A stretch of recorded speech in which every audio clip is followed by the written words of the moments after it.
Liberty Tamil நேயர்களுக்கு வணக்கம். இன்றைய நேர்காணலில் நம்மோடு இணைந்திருப்பவர் ஆம் ஆத்மி கட்சியின் மாநில மகளிர் அணி தலைவியான ஸ்டெல்லா அவர்கள். வணக்கம். வணக்கம். 4ஆம் கட்டம் தேர்தலானது மே 13 அன்று நடக்க இருக்குது. அரவிந்த் கெஜ்ரிவால் அவர்கள் இப்போ இடைக்கால ஜாமீனில் வெளிவந்திருக்காங்க. மேலும் ரோட் ஷோ போன்ற செயலில் அரவிந்த் கெஜ்ரிவால் அவர்கள் ஈடுபட்டு வராங்க, மக்களை கவர்ந்துட்டு வராங்க. ஸோ இது இப்போ பாஜகவுக்கு ஒரு பின்னடைவை ஏற்படுத்தும் நீங்கள் நினைக்கிறீங்களா? கண்டிப்பாக. முதல்ல உச்சநீதிமன்றத்துக்கும் உச்சநீதிமன்ற நீதிபதிகளுக்கும் ஆம் ஆத்மி கட்சி சார்பாகவும் இந்திய மக்கள் சார்பாகவும் நாங்கள் நன்றியை தெரிவிச்சுக்கிறோம். இன்றைக்கி அவர் வரணும், வந்தே ஆக வேண்டிய, ஏன்னா ஒரு கட்சி தலைவர் அப்படிங்கிறவர் அந்த தேர்தல் பரப்புரையின் போது தேர்தல் நேரத்தில் எவ்வளவு முக்கியம் அப்படிங்கிறத அவங்க உணர்ந்து அதனுடைய அடிப்படையில் கூடுதலாக அவர் மேலே இதுவரைக்கும் அந்த குற்றம் சாட்டப்பட்டதற்கான ஆதாரங்கள் எதுவுமே நிரூபிக்கப்படலை, சமர்ப்பிக்கப்படலை அப்படிங்கிறதெல்லாம் கருத்தில் கொண்டு இன்றைக்கி நேற்று அரவிந்த் கெஜ்ரிவால் அவர்களை ஜாமீனில் வெளியில் விட்டுருக்காங்க. அது எங்களுக்கு ஒரு பெரிய மகிழ்ச்சியை தரக்கூடிய ஒரு விஷயம். இது ஆம் ஆத்மிக்கு மட்டுமல்ல, இந்திய கூட்டணிக்கும், இந்தியாவை காப்பாற்றுங்க அப்படின்னு புலம்பிகிட்டு இருக்கக்கூடிய இந்திய மக்களுக்குமே ஒரு பெரு மகிழ்ச்சி. நீங்கள் இப்போ கேட்டீங்க, இது பிஜேபிக்கு பின்னடைவை ஏற்படுத்துமா அப்படின்னு. கண்டிப்பாக பின்னடைவை ஏற்படுத்தும், அவங்களுடைய தோல்வியை உறுதி செய்யும். அப்படிங்கிறதுனால தான் அரவிந்த் கெஜ்ரிவால் திட்டமிட்டு பழிவாங்குற நோக்கத்தில் தான் அவர் ஜெயிலில் போட்டதுக்கான ரீசனுமே. இன்றைக்கி கோவிலுக்கு போயிட்டு ரோட் ஷோலாம் இன்றைக்கி பண்ணுறதுக்காக பிளான் பண்ணிகிட்ருக்காங்க. அதே நேரத்தில் இன்றைக்கி அவர் ஒரு ஸ்டேட்மெண்ட் கொடுத்துருக்குறாங்க. ஃபஸ்ட்டு இப்போ ஜெயிலேருந்து வந்ததுக்கப்புறம் அவர் கொடுத்த ஸ்டேட்மெண்ட் என்னென்னா, ஆம் ஆத்மி கட்சி ஒரு 10-12 வயசு குழந்தை தான். இன்றைக்கி அதை நீங்கள் நசுக்கிறதுக்கு பார்க்குறீங்க, திட்டம் போட்டுட்டு பழிவாங்கிற நோக்கத்தோடு செயல்பட்டுருக்கீங்க. கூடுதலாக 4 எங்களுடைய முக்கியமான தலைவர்களை, அரவிந்த் கெஜ்ரிவால் உட்பட எங்கள் 4 பேரை நீங்கள் ஜெயிலில் பிடிச்சி போடுறீங்க. அதே மாதிரி தொடர்ந்து எங்களுக்கு அச்சுறுத்தல் கொடுத்துட்ருக்கீங்க. ஆனால் என்னுடைய கடைசி துளி ரத்தம் கூட நான் நாட்டுக்காக சிந்துறதுக்கு தயாராக இருக்கேன் அப்படின்னு மக்களை பார்த்து பேசுகிறாங்க. அதே நேரத்தில் அவங்க என்ன சொல்கிறாங்கன்னா, உங்ககிட்ட நாட்டையும் நாட்டு மக்களையும் காப்பாற்றுறதுக்காக உங்ககிட்ட நான் பிச்சை கேட்டு வந்திருக்கேன். அதாவது எந்த அளவுக்கு இவங்க ஆபத்தானவங்க அப்படிங்கிறத உணர்ந்திருந்தால் அந்த வார்த்தையை அவங்க அங்கே பேசியிருப்பாங்க. உச்சபட்சமான ஒரு வார்த்தை அது. அதை நாட்டு மக்களையும் நாட்டையும் காப்பாற்றணும் அப்படிங்கிறதுக்காக அவங்கள்ட்ட பிச்சை எடுக்க வந்திருக்கேன் அப்படின்னு சொல்கிறாங்க. அதே மாதிரி தொடர்ந்து இந்திய கூட்டணியை பிஜேபி கூட்டணிகள், பிஜேபியில் உள்ளவங்க தொடர்ந்து மோடி உட்பட என்ன கேட்டுட்ருக்காங்கன்னா, இந்திய கூட்டணின்னு கூட அவங்க சொல்கிறது இல்லை, இந்தி கூட்டணி, இந்தியான்னு சொல்லிடக்கூடாதான். இந்தியா கூட்டணியில் உள்ளவங்க யார் பிரதமர் வேட்பாளராக நீங்கள் அறிவிக்க போகிறீங்க, யாருங்கிறத சொல்லுங்கள் அப்படின்றாங்க. நீங்கள் இந்திய கூட்டணியை பார்த்து கேட்குறது இருக்கட்டும், ஆனால் நீங்கள் சொல்லுங்கள், பிஜேபியில் யார் பிரதமர் வேட்பாளர் அப்படிங்கிறத நீங்கள் சொல்லுங்கள் அப்படின்றாங்க. அதுக்கு ஏன் அவர் அவ்வளோ அழுத்தமாக அரவிந்த் கெஜ்ரிவால் எனக்கு கேட்டது என்ன கேட்டிருக்காங்கன்னா, பிஜேபியினுடைய விதிப்படி 75 வயசை கடந்தவங்க இருக்கக்கூடாது அப்படிங்கிறது. இன்னும் 2 வருஷத்தில் நீங்கள் 75 வயசை தாண்ட போகிறீங்க. அப்படி இருக்கும்போது உங்களுடைய பிரதமர் வேட்பாளர் யார், அமித்ஷாவா அப்படின்னு சொல்லி அரவிந்த் கெஜ்ரிவால் அவர்கள் கேட்டிருக்காங்க. கண்டிப்பாக இன்னும் ரொம்ப பதட்டத்தோடு ஏற்கனவே இந்த வழக்குகள் விசாரணைகள் எல்லாமே போயிட்டுருக்கிற பட்சத்துலேயும் ராகுல் போன்ற தலைவர்கள், மற்ற இந்திய கூட்டணியில் இருக்கக்கூடிய தலைவர்கள் எல்லாருமே அவங்க என்ன மாதிரி பிரச்சாரத்தை மேற்கொள்கிறாங்க அப்படியெல்லாம் பார்க்கும்போது இவங்களுக்கு ஒரு பதட்டத்தை காமிச்சிடுச்சு. அதனால தான் இவங்க தொடர்ந்து என்ன சொல்கிறாங்கன்னா, காங்கிரஸ் ஆட்சிக்கு வந்தால் இதை செஞ்சிடும், அதை செஞ்சிடும், இந்துக்களுக்கு எதிராக செயல்படுவாங்க. கிரிக்கெட்டு வாரியத்தில் பார்த்திங்கன்னா, கிரிக்கெட் வீரர்களை மதம் சார்ந்த மதத்தினுடைய அடிப்படையில் எல்லாம் அவங்க போடுவாங்க. அப்படின்னா என்னென்னா, மதங்கள் பார்க்காம எல்லாரையும் மிக்ஸ் பண்ணி போடுவாங்க, அந்த அர்த்தத்தில் சொல்ல வராங்க. அந்த மாதிரி பண்ணுவாங்க. 2 எரும மாடு வச்சுருந்தா 1 எரும மாடை வாங்கி அவங்களுக்கு கொடுத்துருவாங்க. அதாவது முஸ்லீம்ஸை அவங்க டார்கெட் பண்ண ஆரம்பிக்கிறாங்க. இந்துக்களுடைய தாலியை பறித்து அவர்களுக்கு கொடுத்துருவாங்க, இவங்களோட சொத்துக்கள் எல்லாம் அவங்களுக்கு கொடுத்துடுவாங்க. அப்படிங்கிற மாதிரி ஒரு பிரிவினைவாத பிரச்சாரத்தை, ஏன்னா இங்கே தமிழ்நாட்டிலலாம் நடக்கும்போது முதற்கட்டம் 2ஆம் கட்டம் நடக்கும்போது அவருடைய பிரச்சார வியூகம் வேறு மாதிரி இருந்தது. இப்போ இன்னும் தேர்தல் பயத்தில், தோல்வி பயத்தில் பார்த்திங்கன்னா வளர்றாரு, மனநல பாதிக்கப்பட்டவர் மாதிரி வளர்றாங்க. அவர் மோடி மட்டும் இல்லை, மோடியை சார்ந்த அவங்களுடைய கட்சி நிர்வாகிகளும் சரி, கூட்டணி கட்சியில் எல்லாருமே பிதட்டுறாங்க. என்ன பேசுகிறோன்னு தெரியாமல் பிதட்டுறாங்க. இன்றைக்கி பார்த்திங்கன்னா, அம்பானி அதானிக்கு 2 நாள் முன்னாடி சொல்லியிருக்காங்க, அம்பானி அதானி கருப்பு பணத்தை காந்திக்கு டெம்போவில் கொடுத்துட்டாரான. அப்போது இவரே வாக்குமூலத்து மூலமாக இவரே சிக்கிக்கிறார். எப்படின்னா, அப்போ உங்களுடைய ஆட்சியில் கருப்பு பணம் இன்னும் ஒழிக்கப்படலை, கருப்பு பணத்தை ஒழிக்கிறேன்னு சொல்லி வந்தீங்க, ஒழிச்சாச்சு. அங்கே ஸ்விஸ் பேங்கில் யாருடைய கருப்பு பணமுமே இல்லைன்னு சொல்லி சொன்னீங்க. அப்போ கருப்பு பணம் வந்து இன்னும் ஒழிக்கப்படலை ஒன்று. இன்னொன்று என்னென்னா, இந்த கூட்டாளிகள் தானே உங்கள் கூடவே இருந்தாங்க. எங்கே போனாலும் பாத்ரூமை தவிர எல்லா இடத்துக்கும் உங்கள் கூட தானே வந்துட்டு இருந்தாங்க. அப்படி இருக்கும்போது அப்போ ஏற்கனவே இந்த கருப்பு பணம் வச்சுருக்காங்கன்னு தெரிஞ்சிருந்து அவங்கள நீங்கள் ஆதரிச்சிருக்கிறீங்க, அவங்களுக்கு சப்போர்ட்டாக இருந்திருக்கீங்க. நம்மளுடைய பணத்தெல்லாம் வந்து மக்களுடைய பணத்தெல்லாம் அவங்களுக்கு வந்து கொடுத்துருக்கீங்க அப்படிங்கிற ஒரு இது இருக்குது. எல்லாருக்குமே வந்து இடி ரைடு, ஐடி ரைடு இதெல்லாம் வந்து அனுப்பப்பட்டது. அப்படின்னும் போது அதானி அவர்களுக்கும் அம்பானி அவர்களுக்கும் இதுவரைக்கும் இடி ரைடு அனுப்பப்படலை. பிரதமர் அவர்களே வந்து அவர்களிடம் கருப்பு பணம் இருக்கிறதாக வந்து ஒப்புக்கொண்ட நிலையில் இப்போ ஏன் அப்போது இடி ரைடு, ஐடி ரைடு நடக்கலை அப்படின்ற ஒரு கேள்வி எழும்புது இல்லையா? இல்லை, இப்போ நீங்கள் அதை நீங்கள் கேட்குறதுக்கு அப்புறம் அதை தான் நானும் சொல்லணும்னு நினச்சேன். அதாவது இவரே இப்போ வந்து வாக்குமூலம் கொடுத்துட்டாரு. ஏன்னா இன்னொன்று இடியாக இருக்கட்டும், தன்னிச்சையாக செயல்படக்கூடிய எலெக்ஷன் கமிஷனாக இருக்கட்டும், எல்லாமே இவங்களுடைய கட்டுப்பாட்டில் தான் இருந்து இவங்களுடைய அதிகாரத்தின் கீழே தான் அவங்கெல்லாம் வந்து வேலை செஞ்சிட்ருக்காங்க. இப்போ இடி வந்து கண்டிப்பாக அம்பானிக்கிட்டும் அதானிக்கிட்டையும் போகுமா? இன்னொரு விஷயம், சட்டசபையில் அரவிந்த் கெஜ்ரிவால் ஜெயிலுக்கு போகிறதுக்கு முன்னாடி இங்கே இருந்து பேசும்போது என்ன பேசியிருந்தாங்கன்னா, நம்மெல்லாம் நினச்சிட்ருக்கோம் அம்பானியும் அதானியும் வந்து பெரும் முதலாளிகள், அவங்களுக்கு வந்து மோடி அவர்கள் ஹெல்ப் பண்ணுறாருன்னு. இல்லை, அவர் என்ன சொல்கிறாரு, அரவிந்த் கெஜ்ரிவால் அவர்கள் ஏற்கனவே சொன்னது என்னென்னா, மோடி தான் ஓனரு, அம்பானியும் அதானியும் வந்து இவர்களுக்கு பினாமி அப்படிங்கிற விஷயத்தை வந்து மோடி தான் உங்களுக்கெல்லாம் ஓனர் அப்படிங்கிற ஒரு விஷயத்தையும் சொல்லியிருந்தாங்க. கண்டிப்பாக இதற்கான ஆதாரங்கள் எல்லாமே அரவிந்த் கெஜ்ரிவால்கிட்ட இருக்கும் அப்படிங்கிற ஒரு பயத்தில் கூட இவர் வந்து, ஏன்னா அரவிந்த் கெஜ்ரிவால் மற்றவங்க மாதிரி இல்லாமல் இவங்க பிஜேபியை சார்ந்தவர்கள் வந்து பொய்யெல்லாம் பேசிகிட்டு இருக்கிற மாதிரி இவங்க மேலே உள்ள நம்பிக்கையை வந்து விட அரவிந்த் கெஜ்ரிவால் மேலே உண்மையான நம்பிக்கை. ஏன்னா அவர் உண்மையை மட்டுமே பேசக்கூடியவர், இருக்கிற விஷயங்களை ஆதாரங்களோடு பேசக்கூடியவர். அதனால் மக்கள் இதெல்லாம் நம்பி விடுவார்கள். இவர்களுடைய தோல்வி பயம் தான் அரவிந்த் கெஜ்ரிவாலை எந்த முகாந்திரமும் இல்லாமல் ஜெயிலுக்குள்ளே போட்டது. கண்டிப்பாக இடி அம்பானி அதானி கிட்ட போகும்போது கண்டிப்பாக அவங்களும் அப்ரூவராக மாறுவதற்கும் இது, அதாவது இன்னும் 3 கட்ட தேர்தல் நாளை கழித்து வந்து 4ஆம் கட்ட தேர்தல் நடக்க போகுது.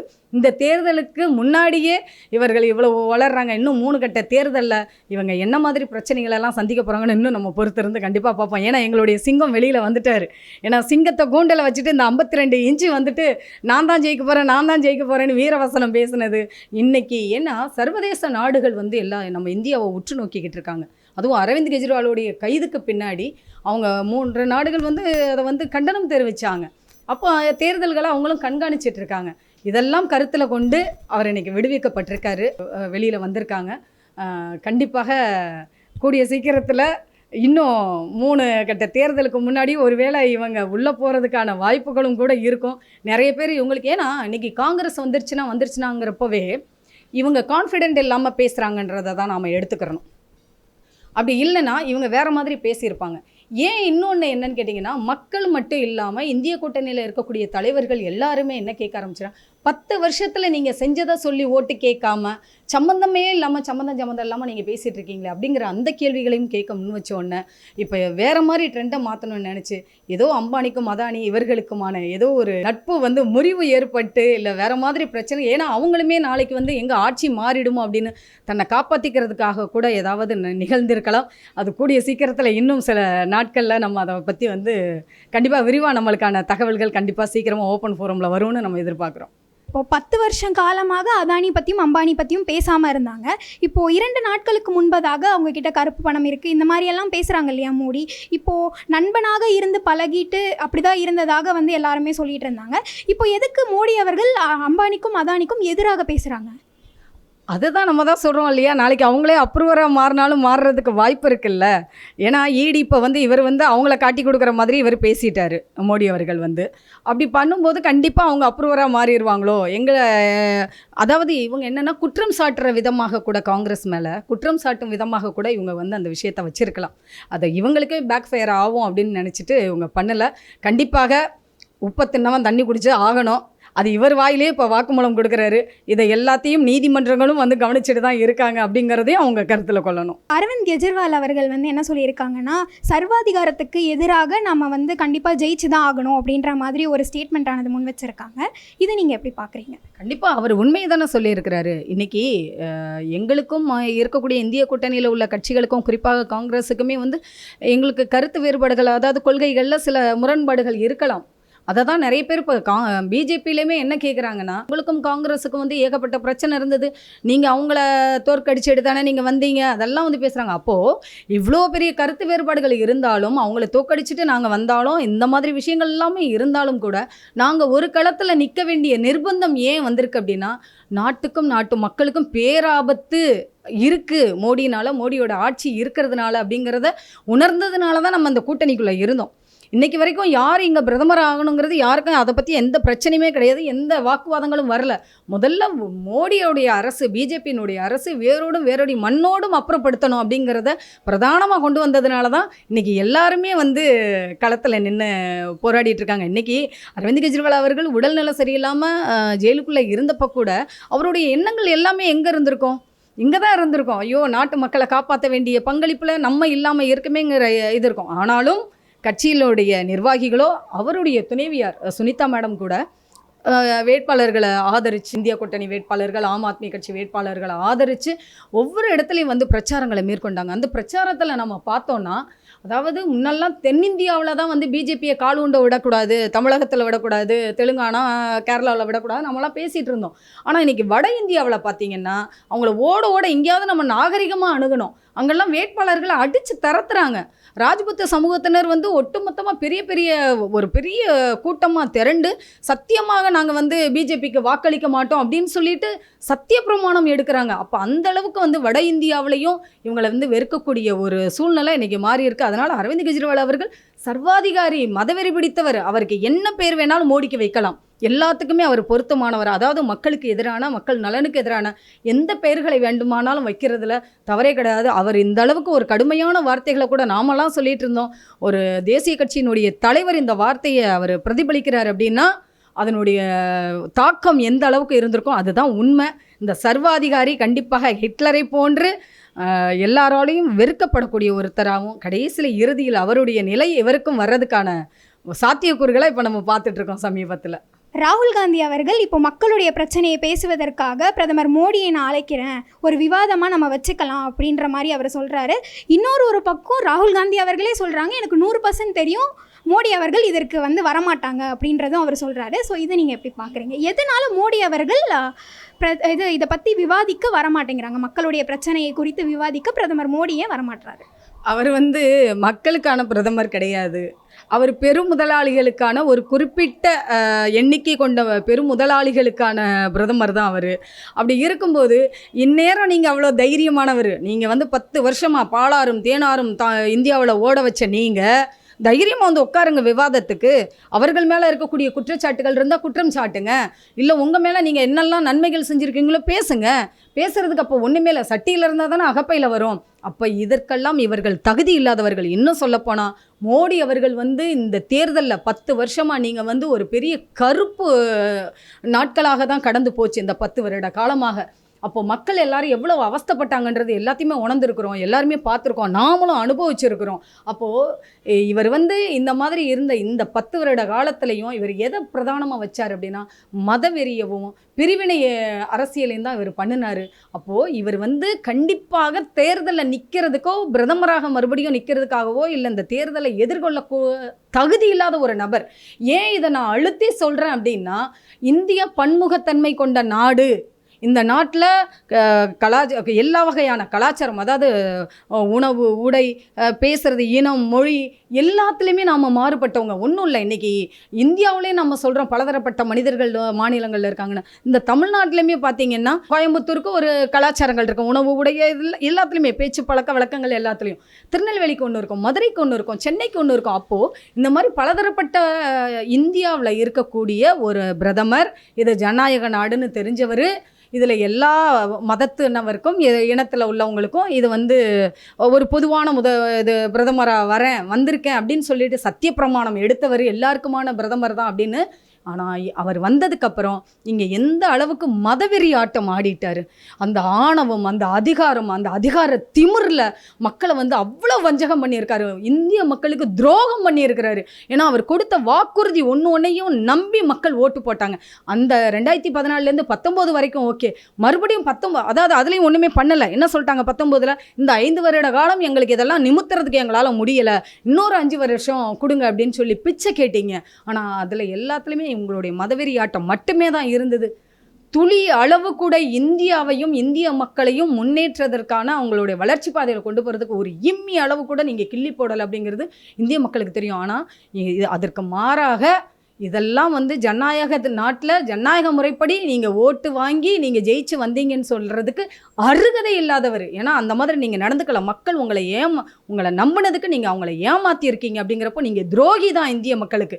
அப்படிப்பட்ட நீங்கள் மறுபடியும் மதவெறி பிரிவினையை ஏற்படுத்தக்கூடிய நீங்கள் இந்த தேர்தலில் வந்து களம் காண்றதுக்கு கூட, போட்டியிடுவதற்கு கூட தகுதி இல்லாதவருங்கிறதா இங்கே நான் வந்து உறக்க சொல்கிறேன். நான் மூத்த பத்திரிகையாளரான ராம் அவர்கள் வந்து சர்வே வந்து இந்தியா கூட்டணி வெற்றி பெறும் என்று சொன்னாலும் இப்போது கள நிலவரம் என்ன அப்படின்னு சொல்லிட்டு பார்த்தீங்கன்னா இந்தியா கூட்டணி தான் வெற்றி பெறும் அப்படின்ற மாதிரி ராம் அவர்கள் சொல்கிறாங்க. இதை நீங்கள் எப்படி பார்க்குறீங்க?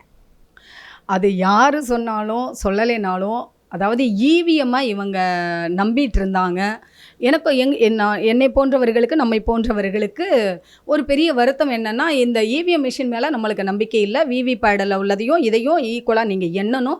அப்படி எண்ணும் பொழுது நம்மளுக்கு ஒரு நம்பிக்கை வரும். கண்டிப்பாக அது முறையாக நடந்த தேர்தல் முறையானது அப்படிங்கிறத நம்ம ஏற்றுக்க முடியும். அப்படின்னா அது கூட நீதிமன்றங்களில் நமக்கு சாதகமான தீர்ப்புகள் இல்லை. அதுவே ஒரு பெரிய வருத்தம் அளிக்கக்கூடிய ஒரு விஷயம்தான்.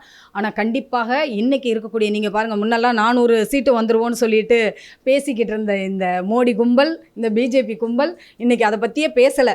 இந்த இவிஎம் மிஷின் மட்டும் இல்லாமல் வாக்குச்சீட்டு, நான் ஏற்கனவே நம்ம சேனலுக்கு தான் சொல்லியிருக்கேன், வாக்குச்சீட்டு முறையெல்லாம் இருந்ததுன்னா நீங்கள் பண்ண அக்கிரமத்துக்கு அடாவடிக்கு 30லேருந்து 50 சீட்டை கூட நீங்களாம் எடுக்க முடியாதீங்க. மரண பயத்தில் இன்றைக்கி வந்து வளருவாங்க இல்லையா, அந்த மாதிரி இவங்க வந்து இன்றைக்கி தோல்வி பயத்தில் அவ்வளோ உளறி கொட்டிகிட்டு இருக்காங்க. சார் சொன்ன மாதிரி, ராம் சார் சொன்ன மாதிரி கண்டிப்பாக இந்திய கூட்டணி தான் வெற்றி பெற போகுது அப்படிங்கிறது உறுதி செய்யப்பட்டது. ஏன்னா இவர் ஏற்கனவே ராமேஸ்வரத்தில் நான் போட்டியிட போகிறேன் அப்படின்னு சொல்லி தமிழ்நாட்டிலலாம், தென்னிந்தியாவில் தமிழ்நாட்டிலலாம் இன்றைக்கும் பேசிகிட்டு இருக்காங்க. எத்தனை சீட்டு வரணும், டெபாசிட் கூட பிஜேபியோடைய கூட்டணிகளோ வந்து வரப்போகிறதில்லைங்கிறது உறுதி செய்யப்பட்டுருச்சிங்க. ஏன்னா மோடி அவர்களே வந்து நான் ராமேஸ்வரத்தில் நிற்க போகிறேன் அப்படின்னு சொல்லிட்டு சொன்னார். ராமர் பூமி, நான் நிற்க போகிறேன் அப்படின்னு சொல்லிட்டு சொன்னார்.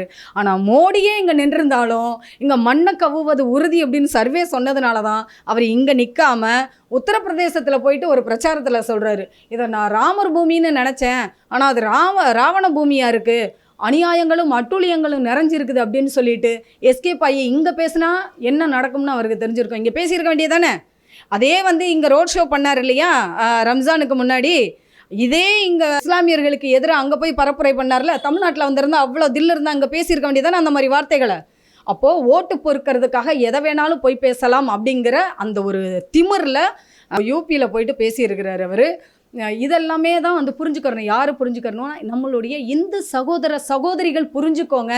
இவங்க இந்துக்களுக்கு வந்து இந்துக்களை பாதுகாக்க போகிறேன்னு சொல்லிட்டு இருக்காங்களே. ஏன் இதற்கு முன்னாடி இருந்த ஆட்சிகளில் பல கருத்து மாறுபாடுகள் இருக்கலாம், அவங்க மேலே வருத்தங்கள் இருக்கலாம், விமர்சனங்கள் இருக்கலாம். ஆனால் இந்த மாதிரி மதக்கலவரங்கள் எங்கேயுமே வந்ததாக நான் பார்த்ததில்லை.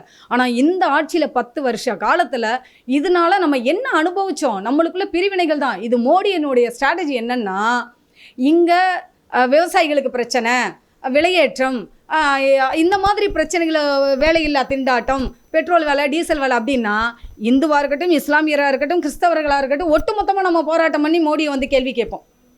ஆனால் மதம்னு சொல்லி நம்மளுக்குள்ள பிரிவினை ஏற்படுத்திட்டா நம்ம தான் அடிச்சுக்கிட்டு சண்டை போட்டுக்கிட்டு நிற்போமே தவிர மோடியை எதிர்த்து கேள்வி கேட்க மாட்டோம். இதுவும் அவங்களோட பிளானு. ஆனால் இன்றைக்கி என்னென்னா, நீங்கள் இந்துக்களுக்கானவர்களாக தான் நீங்கள் இருக்கீங்க அப்படின்னே வச்சுக்கிடுவோம். இந்துக்களை தான் பாதுகாக்க போகிறீங்கன்னு வச்சுக்கிடுவோம். அனைத்து சாதியினரும் அர்ச்சகராகலாம்னு சொல்லிட்டு இங்கே தமிழ்நாடு கவர்மெண்ட் ஒரு இதுவை சொல்லும்போது யார் குதிச்சது? இந்த இந்துக்களும் வரட்டுமே, கருவறைக்குள்ளே வரட்டுமேன்னு சொல்லிட்டு யாராவது அதை ஏற்றுக்கிட்டீங்களா? அதை வேண்டான்னு சொன்னது யார்? கிறிஸ்தவர்கள் சொன்னார்களா, இல்லை இஸ்லாமியர்கள் சொன்னாங்களா? யார் சொன்னதுங்கிறத இந்து சகோதர சகோதரிகள் வந்து நீங்கள் பிஜேபிக்கு சுமக்கக்கூடியவங்களா இருக்கட்டும், உங்களுக்கு சப்போர்ட் பண்ண இருக்கிறவங்க அதை நீங்கள் யோசிங்க. அதே மாதிரி பஞ்சாபில் நூற்றுக்கணக்கான 500-600 விவசாயிகள் இறந்து போனாங்க இல்லையா, அதில் இந்துக்கள் கிடையாதா? இதுவே வந்து உங்களுடைய கூட்டணியில் இருந்த உங்களுடைய ஆதரவாளர்கள் கர்நாடகாவில் இப்போ நடந்தது இல்லையா அக்கிரமம், 3000 பெண்களை வந்து அப்பாவும் பொண்ணுமா சேர்ந்து ரேவண்ணா ஃபேமிலி அவங்க வந்து அவ்வளோ அட்டுழியம் பண்ணாங்களே, அதில் இந்து பெண்கள் இல்லையா, இனியாரம் நீங்களாம் கொதிச்சு எழுந்திருக்க வேண்டாமா? இந்நேரம் அவங்களெல்லாம் நடு ரோட்டில் நிற்க வச்சு நடு மத்தியில் நிற்க வச்சு தூக்கில் போடுங்கன்னு நம்ம சொல்லியிருக்க வேண்டாமா? அதுக்கு ஆதாரம் இல்லையெல்லாம் நம்ம சொல்லவே முடியாது. ஏன்னா 3000 பெண்களும் அந்த வீடியோவில் இருக்கிறாங்க, அதுவே பெரிய ஆதாரம். இதில் எத்தனை பேர் வந்து தூக்கு மாட்டிக்கிற போனாங்க, எத்தனை குடும்பங்கள் வந்து சூசைட் பண்ணிக்கிற போனாங்க. இன்னைக்கு வரைக்கும் அதில் பெண்கள் வந்து இந்து பெண்கள் வந்து பாதிக்கப்படலையா, இந்து குடும்பங்கள் வந்து பாதிக்கப்படலையா? அப்போது ஆக மொத்தத்தில் புல்வாமா தாக்குதலில் இறந்தவங்க வந்து கொலையுண்டார்களே, அவங்க வந்து அது வந்து ஆக்சிடெண்ட்டு அப்படியெல்லாம் நம்ம சொல்லிடவே முடியாது, வேற நடக்கலை, இங்கே நடந்த அக்கிரமம் தான். அப்போது அவங்களில் வந்து இந்துக்கள் இல்லையா? இவங்களுக்கெல்லாம் ஆதரவானவங்க எதிரானவங்கிறத தாண்டி இந்திய மக்களுக்கு மோடி வந்து எதிரானவர். இதை வந்து புரிஞ்சுக்கணும். இனிமேலும் இந்துக்கள், கிறிஸ்தவர்கள், இஸ்லாமியர்கள்னு இவங்க வந்து ஏதாவது பேசிக்கிட்டு இருந்தா, வெதண்டாவதம் பேசுனா, இந்துக்கள் முதல்ல கேள்வி கேட்க ஆரம்பிங்க. இந்துக்களுக்கு இது வரைக்கும் என்ன ஃபேவர் பண்ணியிருக்கீங்கன்னு. உதாரணத்துக்கு இங்கே தமிழ்நாட்டிலலாம் வந்து அவர்கள் வந்து வளர்ந்துட்டாங்க, சில இடங்களை பிடிப்பாங்கன்னு சொல்லும்போதெல்லாம் வருத்தமாக இருக்குது. இதெல்லாம் மனசில் வச்சுக்கோங்க. அனைத்து சாதியினரும் அர்ச்சகராக கூடாது அப்படின்னு யார் கொடி பிடிச்சது? மீண்டும் இவங்களுடைய எண்ணம் என்னென்னா, பழைய காலத்தில் ஒரு 40-50 வருஷத்துக்கு முன்னாடி நாமெல்லாம் படிக்காமல் யாருக்கிட்ட அடிமைப்பட்டு கிடந்தோமோ அந்த நிலை வர வேண்டும் என்பது தான் இவங்களுடைய எண்ணமாக இருக்குது. அதை வந்து நாம் புரிஞ்சுக்கணும். இந்துக்களாக இருக்கட்டும், இங்கே இருக்கக்கூடிய இந்துக்களும் சரி, இந்தியாவில் இருக்கக்கூடிய இந்துக்களும் சரி புரிஞ்சுக்கணும். இது மதசார்பற்ற நாடு அப்படிங்கிறத ஒவ்வொரு தடவையும் தமிழகம் அதற்கு முன் உதாரணமாக இருக்குது. கண்டிப்பாக இந்த தேர்தலையே இங்கே இருக்கக்கூடிய நம்மளுடைய இந்து சகோதரர்களும் இதை வந்து புரிஞ்சுக்குவாங்கன்றதை நம்ம கண்டிப்பாக நம்பணும். உங்கள் நேரத்துக்கும் உங்கள் கருத்துக்களுக்கும் மிக்க நன்றி. வணக்கம்.